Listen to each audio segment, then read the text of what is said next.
Hey, y'all, welcome back to In the Blind podcast. My name is Eric Gunderson. This is my fantastic co-host, Stephen Barker Liles. Thank you, Eric. Thanks for having me. Thank you for being here today. Thank you It's so much. kind Yeah, of you I'm to really be here. happy. It's only because he's here. I wouldn't have came if not. Yeah, that's a good point. I'm not special enough. But today we were joined by a guy that is a badass artist. Yeah. He's rising quickly in this business in this town. He's from Lakeland, Florida. Make some quiet noise for McCoy Moore. All right. What's up, y'all? Thank y'all for having me. Thank you for being here, man. Yeah, dude. Yeah, man. Absolutely. Well, how you been? Dude, I'm good. It's like the busiest time of my life right now. Nice. It's kind of it's wild. You know, we're all over the road doing a radio tour, doing that whole thing, which is all new experiences for me. So Yeah. I'm having fun with it though. I'm eating Good. I'm eating the food. I'm seeing the spots and That's playing awesome. the shows, baby. Good. What's been the biggest surprise as far as radio tour and all that comes with that? You know, The biggest surprise, I just didn't know how much travel it would be. Yeah. Like, I mean, you're doing one thing, and then the next moment you're on a flight flying to somewhere else to do the same thing in a totally different state. Yeah. And you'll hit different, like so many different spots in a day. I know y'all know how that is, but it's crazy, man. Like I'm seeing everything, seeing the world so fast. It feels like, you know, and it ain't slowing down. So Are the stations letting you go on air live at all? I have. Yeah. Not every. A lot of them aren't station. allowed anymore. Is why I asked. Because back in the day, they'd be like, "All right, we need you there at 6 a.m. to sing a song on the God, radio," and then No, they ain't made me get up that because early. that wears you out, you know. But you want to be on God, drive yeah. time, going to work, or whatever, and then. But you just went out with a radio program director the night before in a The totally night- different town. Yeah, and drank a. Yeah. You know. All drank the all the things. wine and All all the the- whiskey, Yeah. 100%. and you paid for it. Yeah. No kidding. Exactly. Yeah, man. That's cool. It's been fun though. It's awesome that the people around you believe in you to put you on radio tour because. Absolutely. Like we were on a label and we were begging to go on radio tour because we know it worked for us. Yeah. And they were like, wouldn't do it. Like, no, you don't need to do that. I'm like, no, we need to do that. And they're like, why do you even want to do that? We're like, trust us, we want to do it. They didn't do it, and we begged to get off the label, and they let us go finally. But so it's awesome. I think that's Dude, a testament to you. I appreciate that. I mean when I first was, you know, taking meetings with Sony, before I signed over there, like that was my thing. Like I've told everybody this. I'm pretty, you know, like I'm a pretty open book kind of person with everybody I meet. So I mean, even, you know, the PDs at the radio station, I'm like, I grew up, you know, back home in Florida. Like we listened to, there was 2 radio stations. If one wasn't playing a song, you flipped to the other, you know, Yeah. that's just how it worked. But that's where I found the songs that I loved. And then I'd go buy the record from Walmart or wherever. And so I wanted people to find me in the same way, you know? Yeah. Like TikTok is cool, man. Like I'm cool with posting the videos and being on social media. You have to. It's just the world we live in nowadays. But I would rather somebody hear my song on the radio and be like, "Oh, what's this guy look like?" Not be like, "Oh my God, this guy's 6'4" and 235 of pure muscle. Now let's go listen to this." Like, There you go. Yeah. I want somebody to know me for my voice and for my songs, and I feel like radio was definitely the best way for me to go to that thing. sure. You know, so I'm very thankful that I get to do it. Which imprint at Sony are you on? So it's not really imprints anymore. No, it's just not. It's just It's Sony. Sony. Yeah, it's just Sony. I think the RCA team is the one that is there, but yeah, I'm there, and then I'm also in a partnership with Sony and Cervidae Records, which is another little company that. That's awesome. We were RCA when we were there. And Heck yeah, that was man. always they were a badass promo team and marketing staff. Like they were great. It's awesome, man. I love it. It was one of I our love good- y'all's stuff too. Oh, by the thank way. you, man. Thank you. It was Absolutely. one of the best label experiences we had with Sony. Heck yeah. Some of the others were horrific. But Of the 7 we've been, we've only been on 17 Only of them, 7. I swear. 17. Yeah. No, we feel very, very fortunate to Yeah, have man. been able to do that. So how long have you been in Nashville? I moved here in July of 2020, so I'm in just hit 6 years in town, so I'm in my seventh. Those first two were a little touch and go, I'm guessing. Oh my gosh, it was really like the first 3 years. I moved and I was 19. I'm 25 now. Okay. I was 19 when I moved. That's tough to be here at 19. Oh, especially when COVID's going on, because it's like, which double-edged sword. There's good and bad with it. It's like I moved here, and a lot of the time, my friends that were older than me weren't going out because you couldn't. Right. So they stayed home and wrote songs with my dumb ass. And that's cool. And it worked out great for me. But then, like, it did suck when everybody was going out and having a good time and doing all this. And I've always had the beard, but I didn't have a fake ID. So I wasn't getting in the bar. So I just had to sit at home, by myself a lot. And I was fine. I was fine with it. It kind of forced me to just focus on doing this and trying to figure it out. And God, I mean, you never figure it out, but you learn a few things along the way, meet people that help you get there. And, I've been lucky and blessed over the 6 years that I've been here to meet a bunch of great people, and nice. Thankfully put my best foot forward in a lot of situations. So That's great. I'm thankful for it. But those first couple of years, it was like, man, I don't know if anybody's listening. I don't know if anybody knows who I am. But it worked out in my favor, and I'm super thankful. That's great. It's really awesome, man. Well, what was that first moment post moving here, kind of post COVID, where you were like, all right, I think I'm figuring this out. I think I've got an idea of what this business is about. I don't know if there was like a specific moment, but I started noticing like the songs getting better. And there's a guy named Travis Gordon in town. Y'all might know him. And he started this little company, and he didn't sign me to this publishing company, but he booked me rights for like a year and a half. Wow. And it was like, he didn't have to do that. Yeah. But there's also the loyalty thing of like, he did that for me with no gain at all. Yeah. And so I ended up, I signed a publishing deal with him. As the songs got better, the opportunities came in, and it was super cool. But I don't think there was any moment. I think that I just watched myself progress and me learn who I am as a person and as an artist and as a songwriter, all in that real time in 3 years, That's crazy. So, and I'm still doing that every day. To this day, there's always something new, man. That's awesome. Nice. It's great. How have things changed being on a major label now? Like you were saying, the songs get better on the publishing side, opportunities present themselves. Have you noticed that also on the label side of things? Just opportunities, doors that may have seemed closed before that are now wide open? Yeah. It's crazy because like I really had no idea. The end goal was to always be an artist, and that was my thing. But also like I fell in love with songwriting when I moved here, and that was like if that was my thing in the music industry, like I love writing songs. I could have done it every day and never blinked an eye. But when I signed to Sony, it was like there's a whole band of people around you that are like, I mean, they all have their separate roles, but they all work together, and it's like it just helps you get to where you want to go. Yeah. And every aspect of it, I never thought in a million years that I would be doing a radio tour. Like, that's cool. That didn't cross your mind. Yeah. When I moved here, it was like, yeah, that'd be cool, but what are the odds? Right. And now it's like, I care about these people. They work not for me, but with me on everything that I do. And there's a reason that they're in the positions that they are, because I wouldn't know how to do half the shit that they do. Yeah. Right. And quite frankly, I wouldn't want to.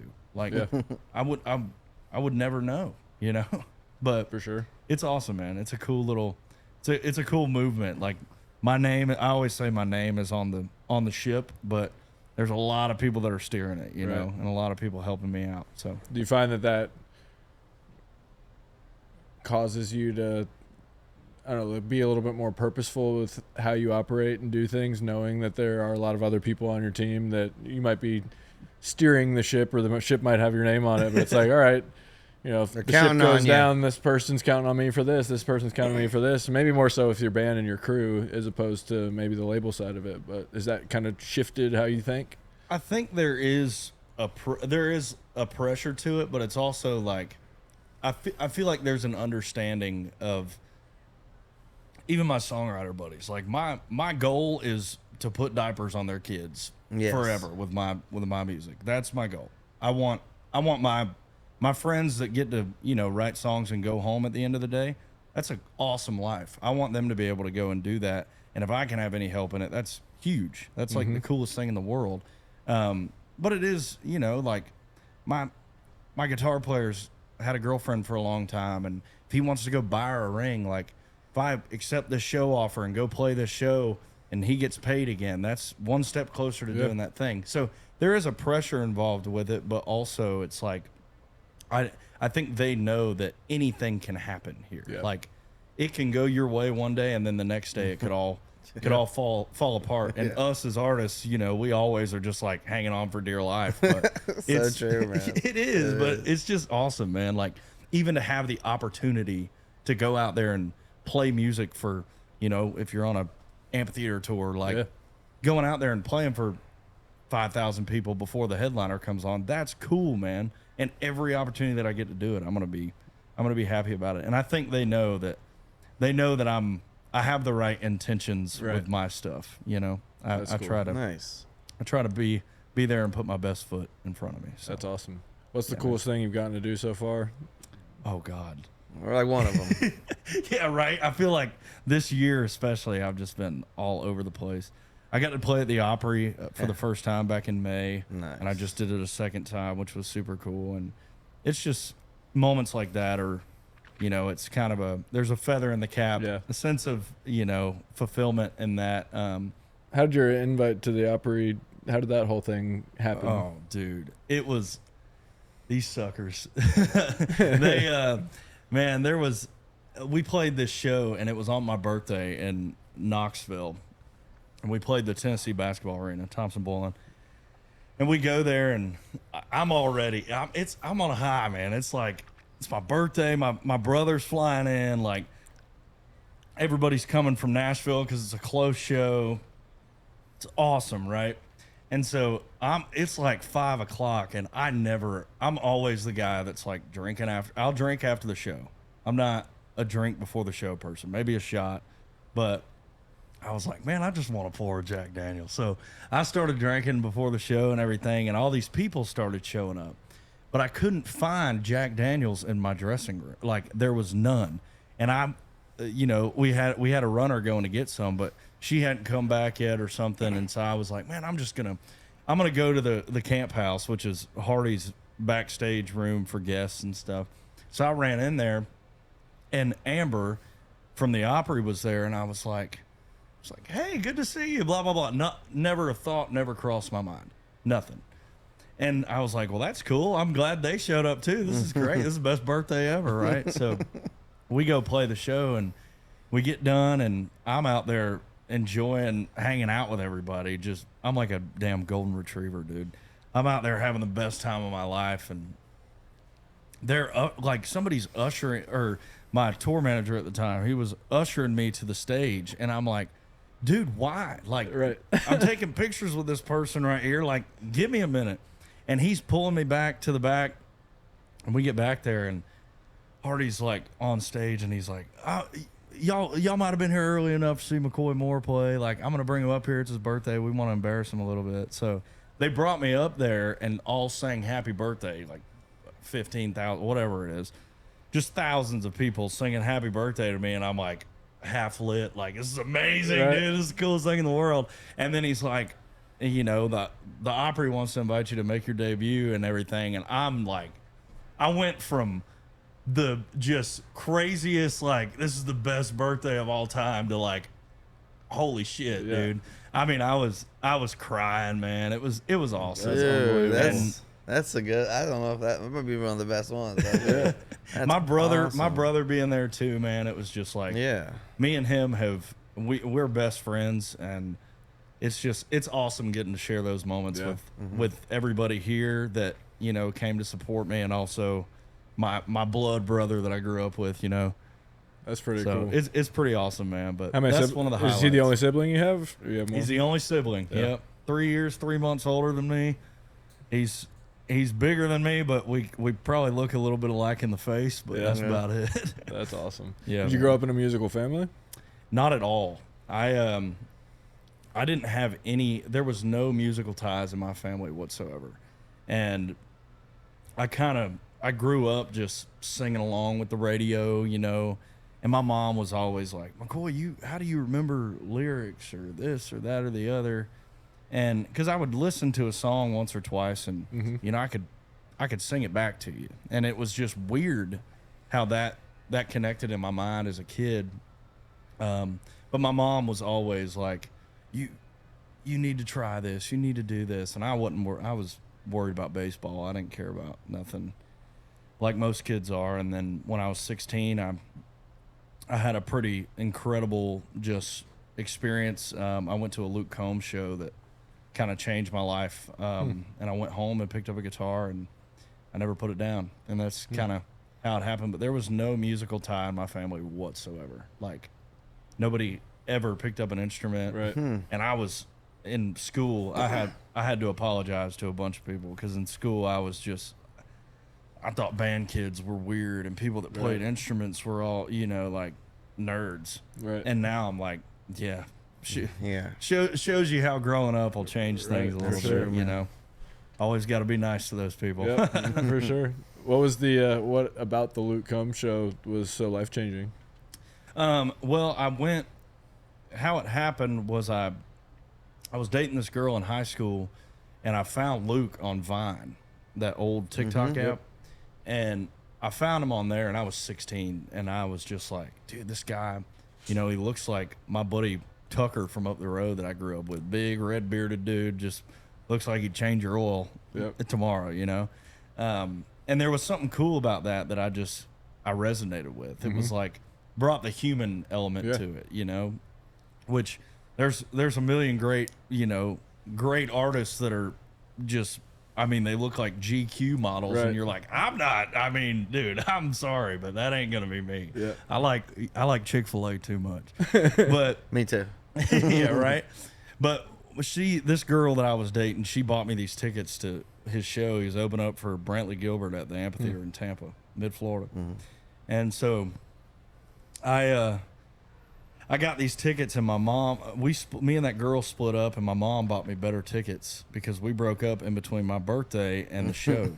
And so my mom and I go, and she had gotten me meet and greets. So we go to the meet and greet and talk to Luke for a little bit, and I asked some dumb question about, if you could go hunt anywhere, where would you go? And he's like, Africa or something. And then my mom is the next question, and she's like, well, what would you say if somebody wanted to do what you do? And I'm like, oh, Jesus. Yeah, it's so mom, right on point. Dude, it's like the most mom thing ever, but he was very nice and everything. And we go back to our seats. Well, he goes and plays the whole show, and then Hurricane's the last song. And he walks off stage and grabs this record, and it said, I bought this at Target with my own money. And he dated it and signed it, and he was like, you know, I met this kid in my meet and greet, and I saw a lot of myself in him, and I remember how it was when I was starting out, and blah, blah, blah. And he pointed at me. He was like, I see him. He's sitting right there, and he points at me. And I'm recording the whole thing behind a phone because I wanted to watch it all back later. Right. And I was just like, I have the video somewhere, but it was crazy. And I walked up there and grabbed that record, and I was just a basket case, dude. It was like, I just got chills. Dude, it was insane. And now that I'm in that position, it's like I know how rare that is. Like, how never happens. No. And so I go back to my seat and I sit down, and I'm like, Mom, I feel like I just need to, you know, say thank you. Like, whether I ever see him again after today or anything, that was the coolest thing that anybody's ever going to do for me. And I want to say thank you. And so my mom, being my mom, she goes and she's like, all right, I'm going to run to the bathroom. So she runs up and goes to the backstage gate and meets this guy, and he knows all of Luke's camp. So Luke's TM comes out. Luke's guitar player comes out. And when I say I'm a fan, I know the band members. I know who everybody is. I'm a fan. And Rowdy Rob. Oh yeah, baby. Oh yeah, old Rob Williford, baby. But they come out, and I mean, we weren't out there for 5 minutes. She calls me, and I go up there, and we hung out for a couple minutes. And they're like, "You want to come backstage?" And we're obviously like, "Yeah." So we go back there. Luke's smoking a cigarette. I walk up, say what's up, and he's like, "You want to go on the bus?" So we go on the bus, and we sat in the back lounge of that bus. They were on one bus at the time. And we sat in the back lounge of that bus and talked for an hour and a half. Wow. And it was nothing about, it wasn't about music. It was more so life. I asked him a few questions, I'm sure, about music, but he didn't even know that I had literally not even played a guitar. I didn't know how to play a chord. Wow. I didn't know anything. And so that night I went home, and it was just like the feeling of like somebody that is doing it and is making, even at that point, just a little bit of success. Yeah. Them being like, I believe in you. I want to follow along. I want to see what you do. That meant so much to me. Yeah. And the fact that like, I knew the feeling that I felt, and I was like, I could do that for somebody if I really put my mind to this and really put my time into this and make it my life. And wow. It's there's thousands and thousands of people that move here and want to do it, and there's very few of us that like even get the opportunity to have this much success. And knowing that like I get to do that now is, dude, it's the best thing in the world. It literally is the coolest thing to me. But that was the night that changed my life for real. I mean, I can see why. That's awesome. It's crazy. Such a cool story. Yeah, because I mean, like you hear those stories, but like you said, that doesn't happen very often, if at all or ever to anyone. And for that to kind of be your story, and I don't know, it's got to be pretty incredible to start your career off in a sense that way. Yeah, and have somebody treat you like that, like because so many people.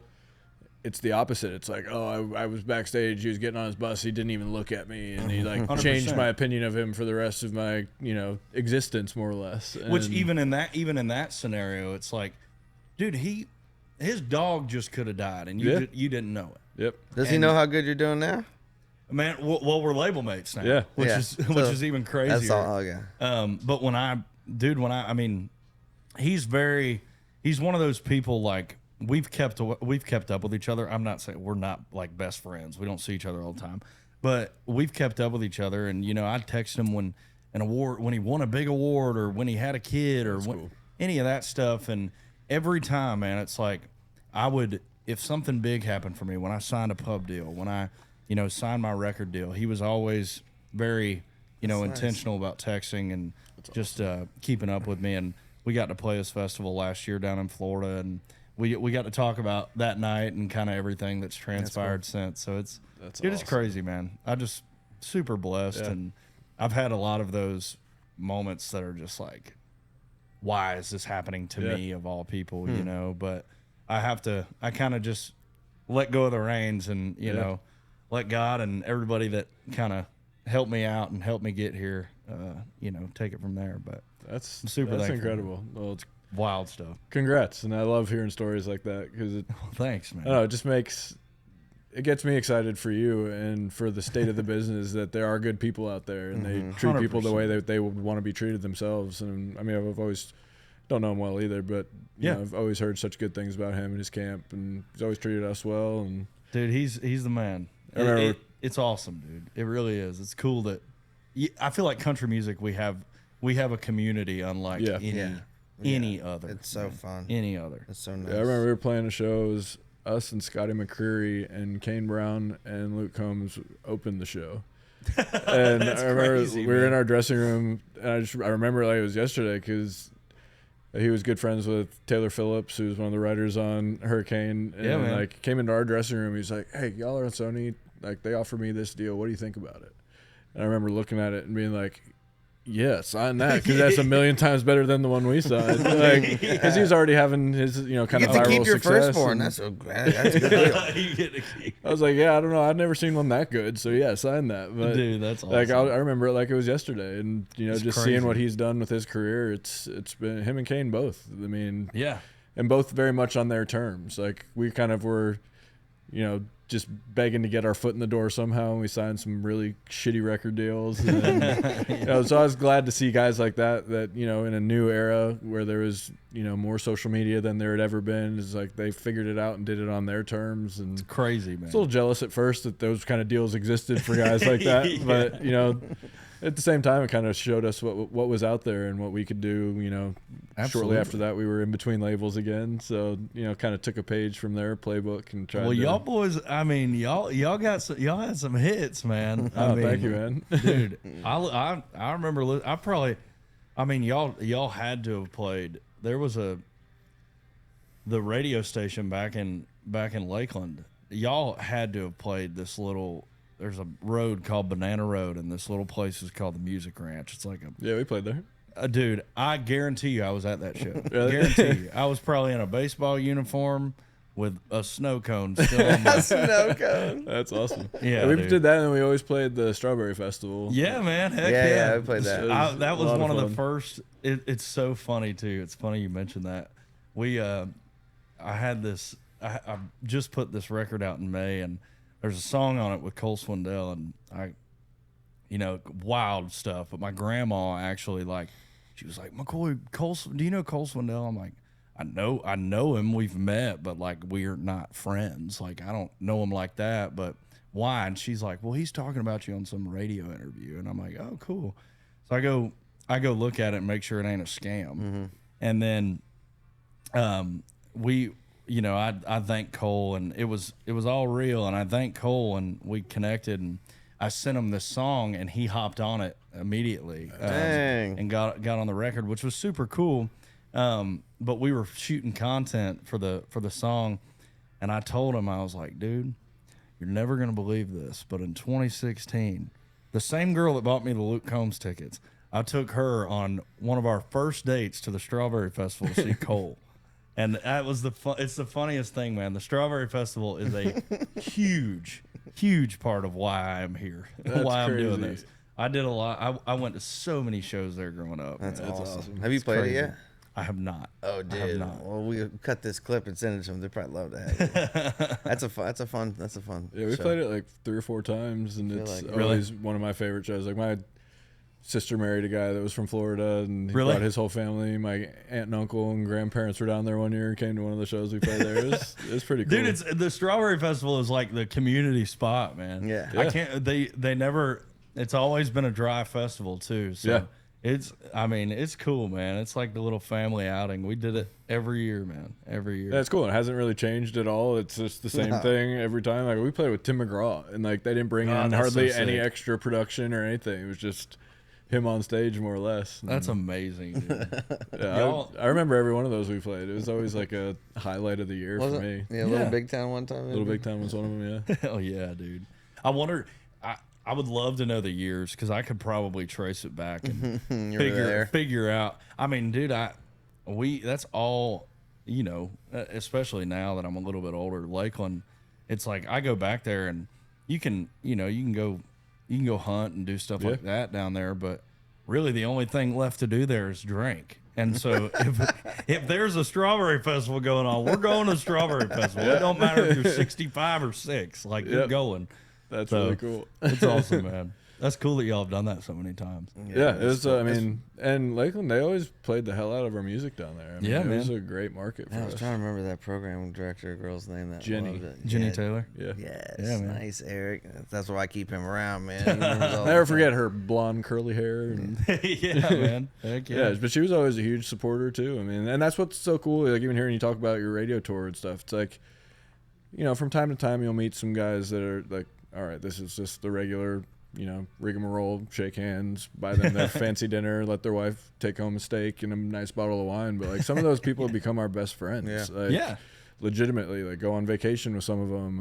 Like and you know, they play such an integral role like in your career, and they have so much power. But then when you actually become friends with these people, and it's more than just, you know, oh, you can spin my song at 2 a.m. It's when like, it's not a transactional thing. It's like I love the radio tour thing, because it's like you go out there and you meet somebody that you really do like. I love them, you know, like I love these people, and it's cool because now, you know, when I go back to Chicago, when I go back to Dallas, when I go back to Indy, when I go back to Portland, Maine, when I go wherever the case may be, Wilmington, Delaware, I mean, name the city. It's like I go back there and I have somebody that like I'm not going to go have dinner with you because I want you to spin my song. Obviously, I want you to spin my song, but I'm going because I genuinely enjoy being around you. Yeah, let's go to the Chiefs game, you know? It's like, it's cool, man. You get to meet friends, and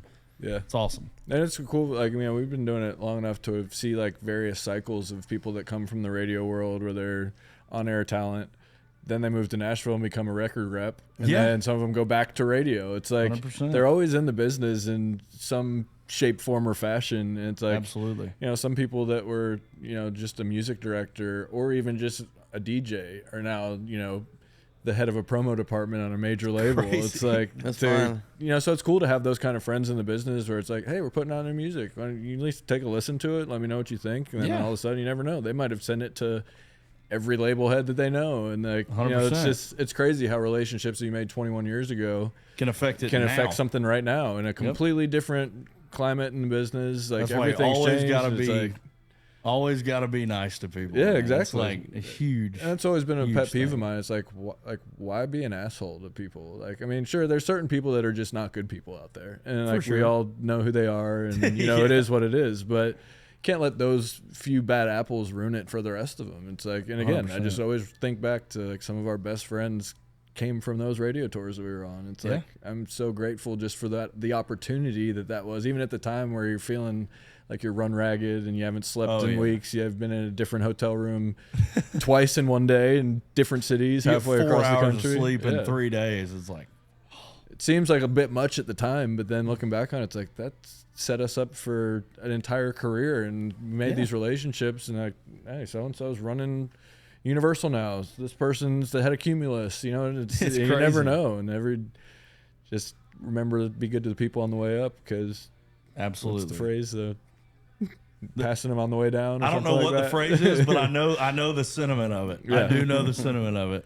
Yeah, and it's so true. And you know, it's just funny to look back on all of it and see how important that aspect of it was, because we've also had friends that, you know, never did the radio tour thing. They just had a song that, you know, was an anomaly and just did it on its own. And like, even talking to some of those guys, it's like, oh, I kind of wish we had the opportunity to go do that, because it's really hard to, you know, go back to people that you've never met and been like, all right, thanks for playing our song. We never came and shook your hand or ever did anything with you, but can you play this one? It's like, now you're having to go do all that stuff and build these relationships to get it started again. And when you're just like, I feel like, I mean, I'd hate it too. Like, I literally was talking to one of my friends last night. It's like, I'll be out on the road and, you know, at my house, this door wouldn't latch. And I felt like the worst friend in the world, because I had to call my friend and be like, hey man, can you run over to my house and get this door to latch, because I'm going to be gone for a week, blah, blah, blah.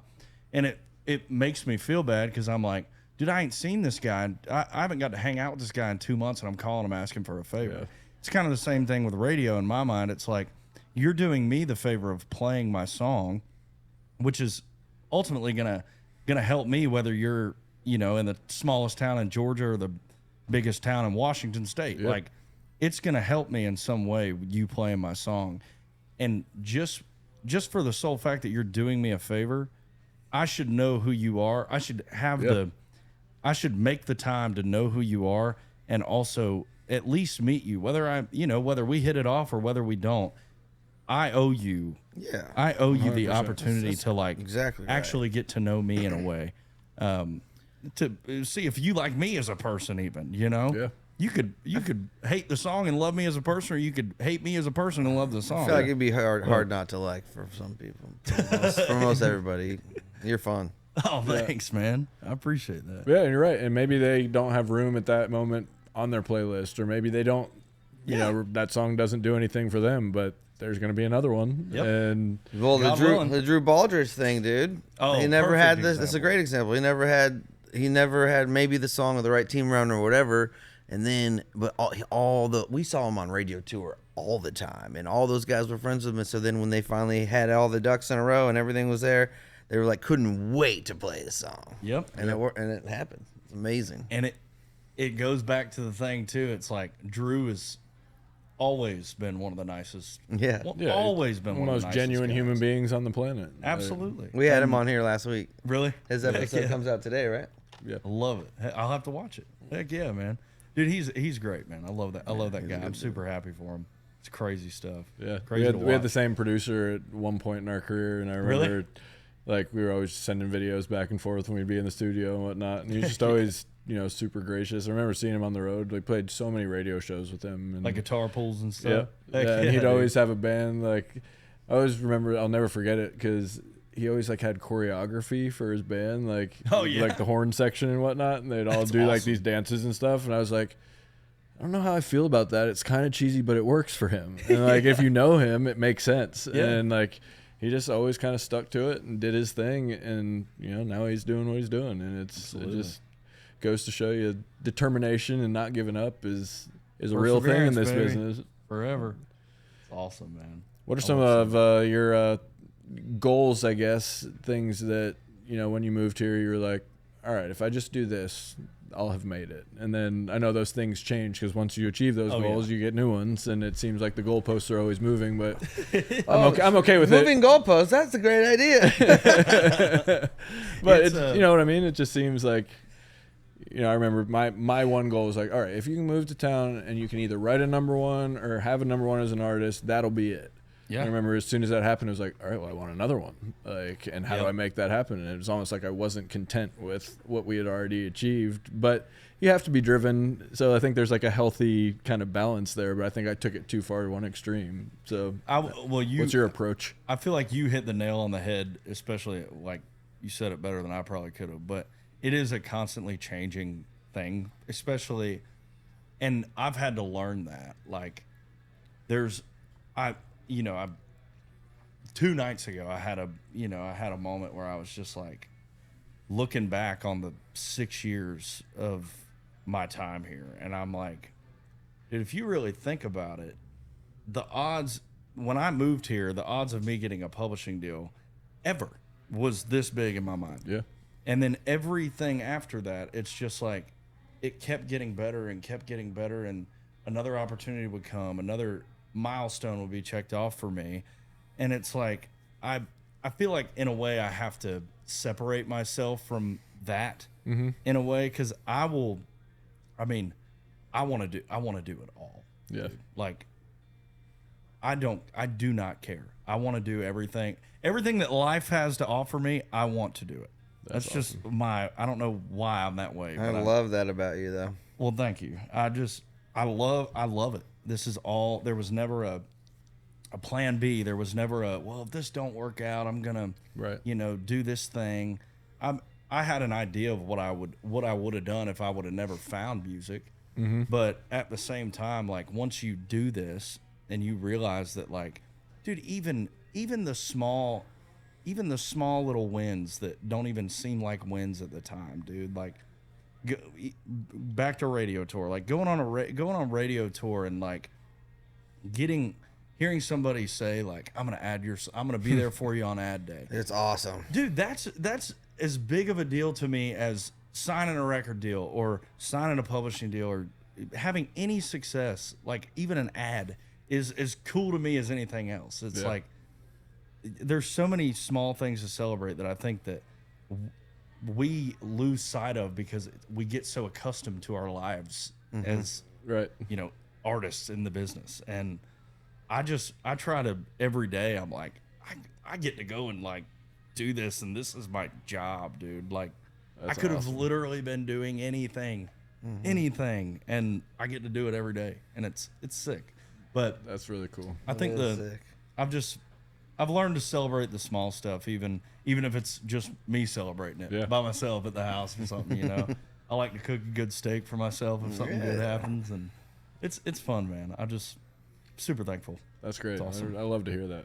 You watching any good shows right now? Shows? I will say. I thought about you said making a steak. I'm like, what's he watching on TV during non-football season? Dude, I'm a YouTube guy. I'm not really a show guy. I watch a lot of podcasts. I'm a big. I don't listen to podcasts. I watch. Yeah, that's how I have to. I'm a visual person. So I'll rip a podcast. I'll, watch some dumb videos on YouTube, and I've watched a couple of shows. There is one show that I will mention that, I mean, dude, I will go on record and say it's my favorite show I've ever seen. Like, it is good. I can't wait to hear which one. Have you watched I Will Find You? Yes. Loved it. So Dude, good. I binged that. Real. Me too, dude. Oh, I think I watched it in 24 hours, I think. Yeah, it was so good. And I don't usually watch shows that fast. I used to. Now I'm like, all right, I'm going to watch an episode a week and just take it in as it was meant to be rolled out. But with that one, like, I was done in 8 hours. Like, I just watched them all consecutively. We were on the road, and so on Netflix app, you can watch it in 1.25. It doesn't take away too much, but I can get through it faster. So that's how I watched it. Look at this guy with the tricks, dude. Come on. I was asking him, like, how did you watch that fast? He's like, watch it a double time, man. They're talking fast as hell. No, you can go 1.5, and 2.0, but I do 1.25 because it's just a little quicker, and it doesn't take away from, like, the scenes and the talking. It's like you barely recognize it. How have I never heard of somebody doing that? That's crazy. When this is funny, when we were on a radio tour in Atlanta, yeah, we were listening. I think it was the Bull, right? Mm-hmm. And we were like, "Why does Runaway sound so fast?" And then our radio rep was like, "Yeah, the stations speed up the songs like 1 point whatever percentage or whatever, so they can get one more ad in that day."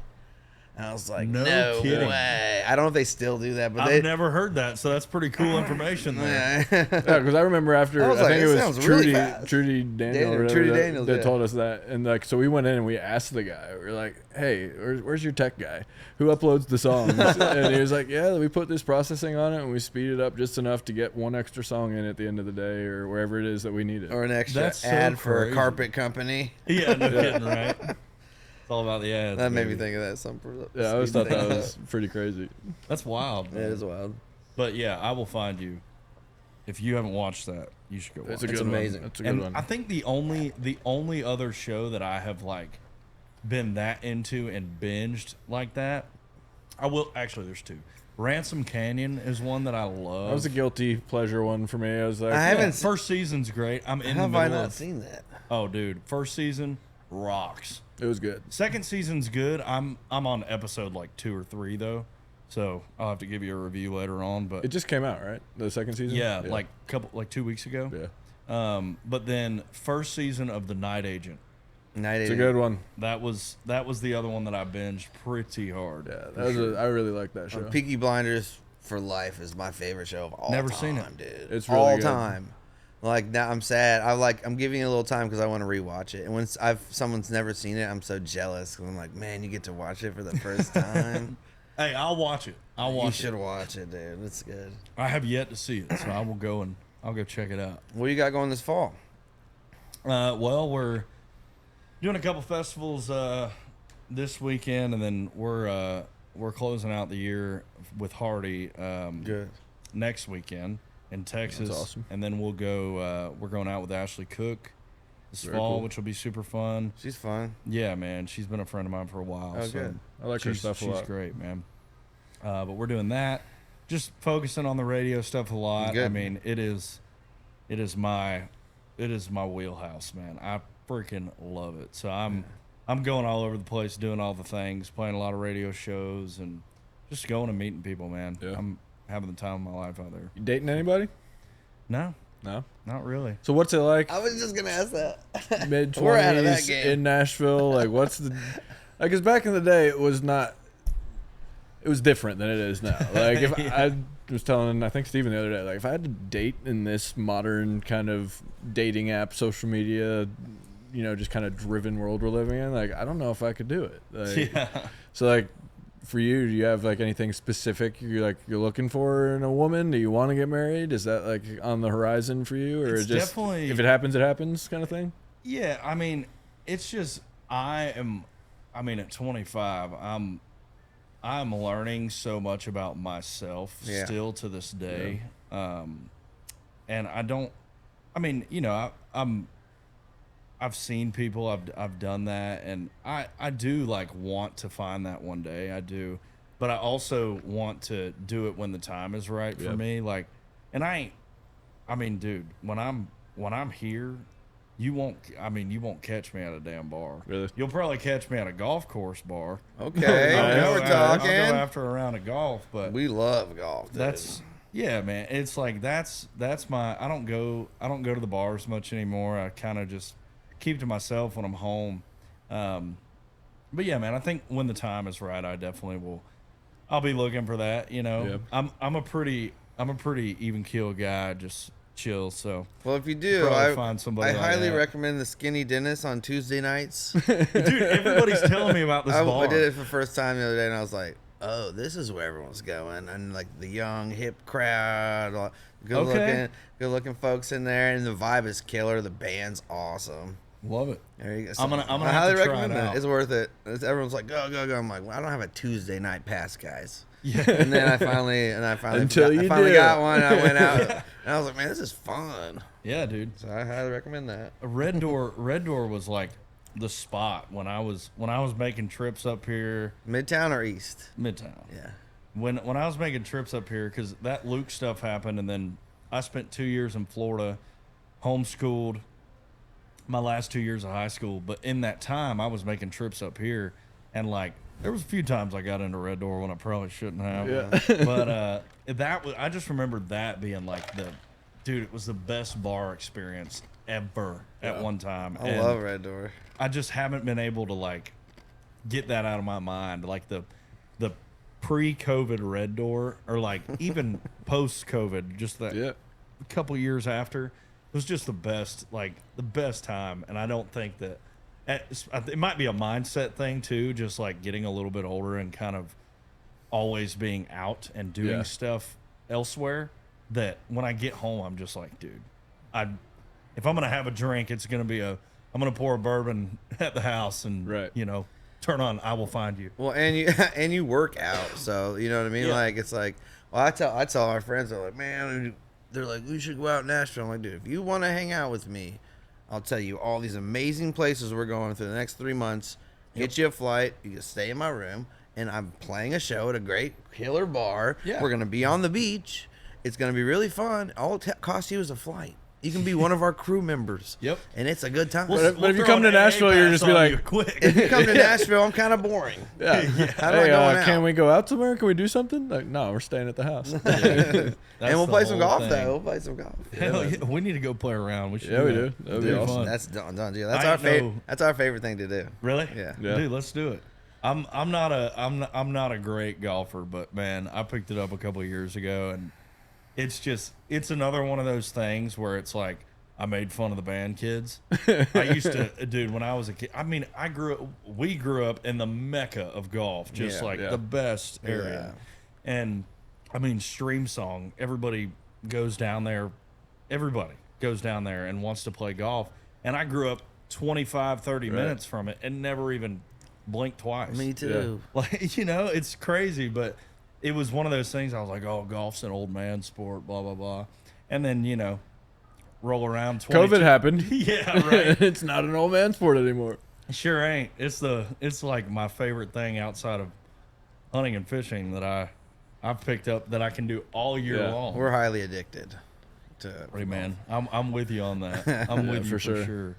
So was your like when you say when you're home, like was that a conscious decision that you made? Like as far as, mental health goes, you're 19, you're 16, 19, whenever it is that you are coming up here and get here, like for most people, I would say most 25-year-olds I know, it's like, all right, well, every chance I get, I'm just going to go out to a bar and just try to party with my friends, meet somebody, take somebody home. It seems very mature of you to be able to kind of take that kind of outlook that you have and is that purposeful? And as far as just protecting your peace, your mental health, just making sure that you don't get burnt out being on the road so much? And then is that more of an escape for you when you come home, or just like hey, I can breathe and just relax? I think it's a little bit of both. I just feel like, when I was growing up in Florida, we were the house that like all the friends came to, right. And my mom was awesome. She would throw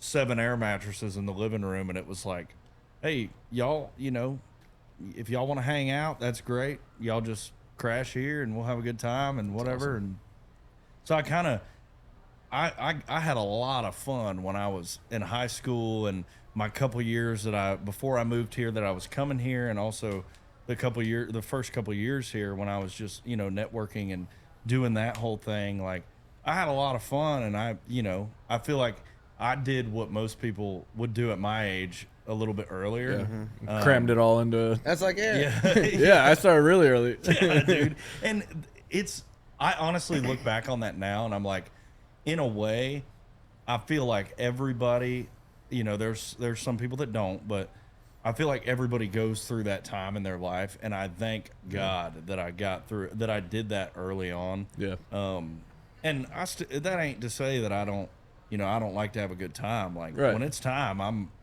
I'll be right there. Yeah. I'll hang with the best of them, but usually I don't know. It's just like when you're out and you're doing, and I say yes to almost everything. Like, I want to be immersed in all of it. Right. So when I'm out there doing that stuff, I try to be wherever I am, whether it's, anywhere.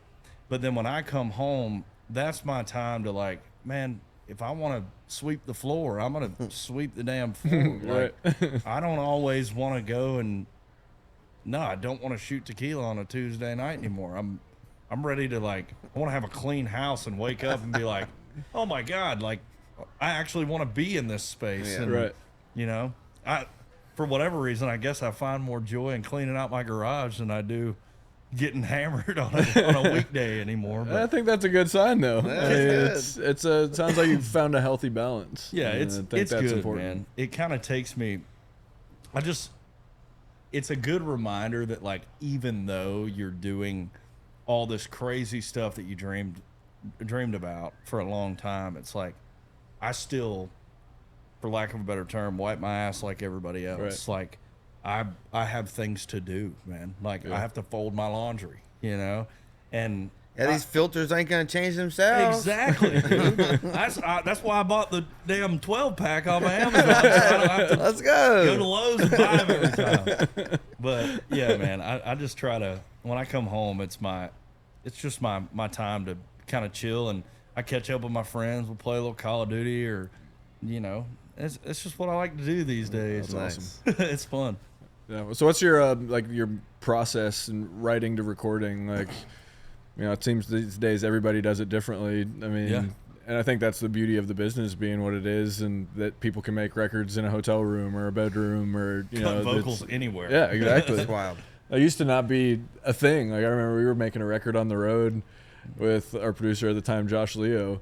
He was like, man, this is so cool that we can just hole up in this dressing room or this hotel room. I remember we went to Guitar Center while we were out there, bought an interface, bought a new microphone, some monitors, just to get it done. Crazy. And, cutting a record 5 years before that, like, that wasn't an option. Yeah. And then now it's like, yeah, you got studio quality stuff coming out of a hotel room. It's nuts. So I'm curious too, like, what was sorry, I will answer your question too.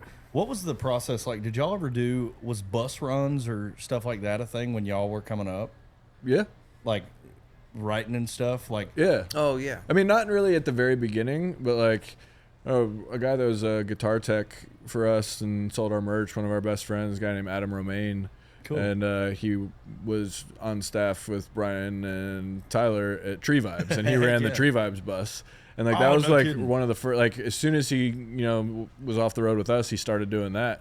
And like, right around that same time, or on that tour leading up to that, we had all of a sudden, like, Monty Criswell, Shane Miner, sick, Neil Thrasher, guys like that come out on the road with us. And we wrote some of our best, coolest songs. And I feel like if you're going into a writer's room or you're going to a publishing house or something, it feels very, formulaic and like almost like a job. But like that was just like hanging out with your buddies on the road.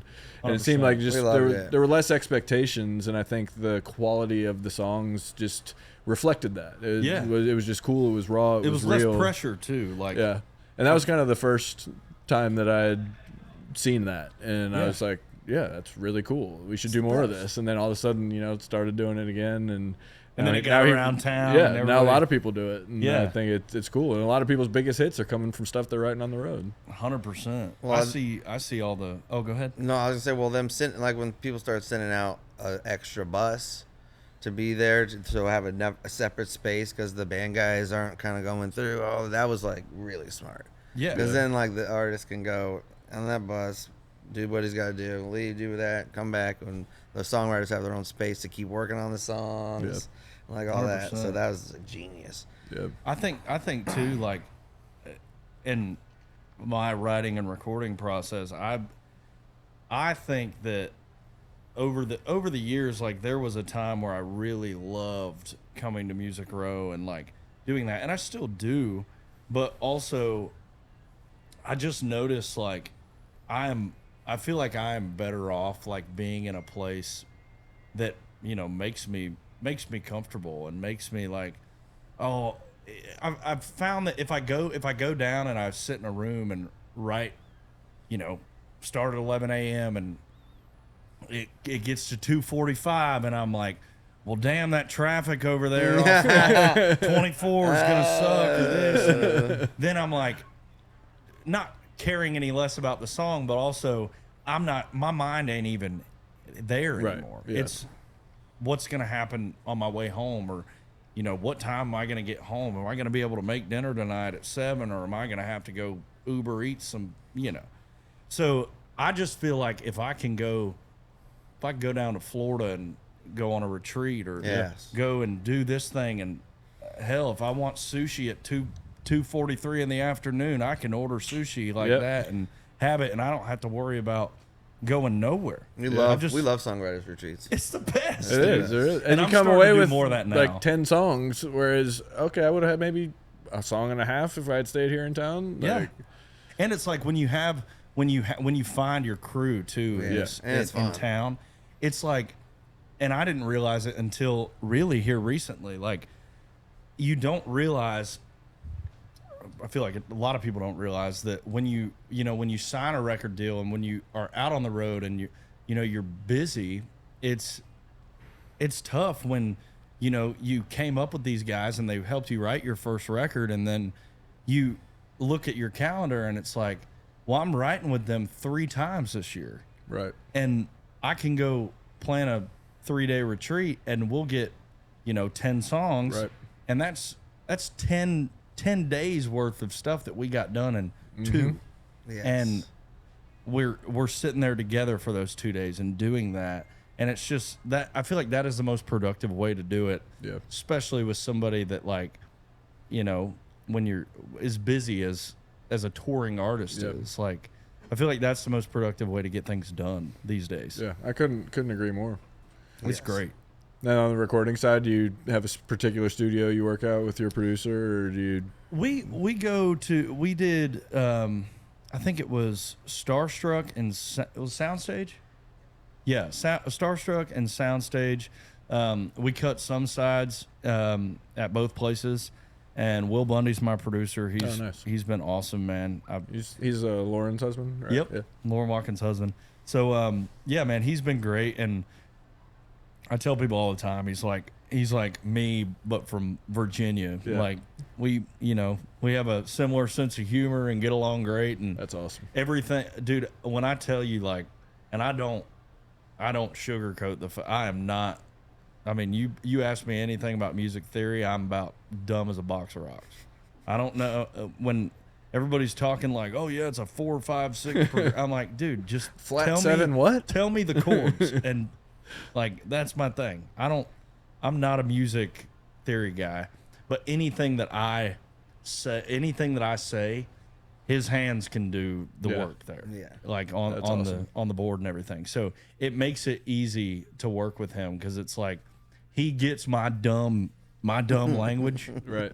and takes it and does Kind of exactly translates what it into what needs to be done. That's absolutely, which is it works well, man. He's great, and it's been cool learning that stuff. But awesome. Well, man, we really appreciate you coming on today. Yeah, dude, thank y'all for having me. I Had appreciate a blast getting to know you a little bit better, and excited to see what your career does and where it takes you. It seems like it's off to an incredible start. And, I appreciate that. Happy for you. Appreciate you sitting down with us and just talking it out a little bit. Yeah, you're cool, man. Thank you, Yeah, man. I appreciate it. Thanks, man. Let's play some golf soon. Yo, we are.